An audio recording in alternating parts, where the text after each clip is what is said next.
All of these references clearly suggest that for some reason, Noah couldn't return to Shuruppak. That even when the flood was over, he was still in mortal danger.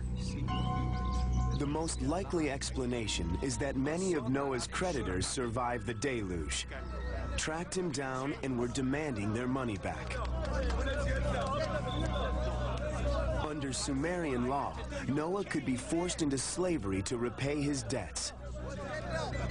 He would have had to flee the country to avoid prosecution. Precisely where the fugitive Noah went is something of a mystery. One of the Babylonian tablets says that Noah went to live in a land called Dilmun. Now that's the Sumerian name for the modern island of Bahrain. Maybe this is where he came to rest.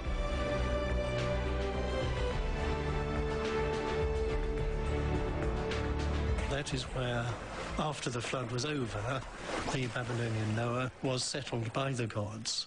Apparently it was a pleasant place to be, where he could exist without much work and pass the time away as he pleased.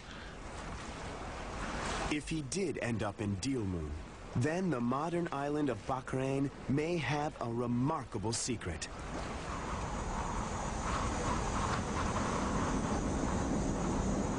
Its landscape is dotted with hundreds of thousands of burial mounds, and only a handful of these tombs have been excavated. But many date back to Sumerian times.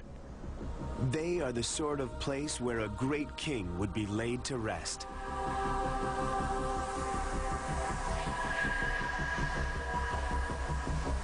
In time, the memory of a king who survived a flood could have been turned into a great Sumerian legend.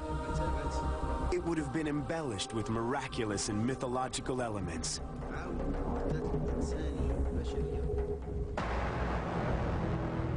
Eventually, it would have been written down, copied and recopied by generations of scribes, giving rise to new versions.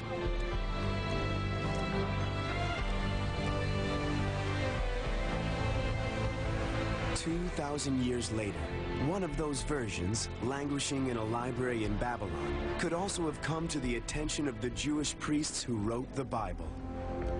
When they first read the story, how could they fail to recognize the lessons it offers? If humankind falls short of God's laws, there's a dreadful price to pay. Behind that moral message lies one of the world's great stories. And behind that story, we can just glimpse a real man, a real boat, and a real adventure.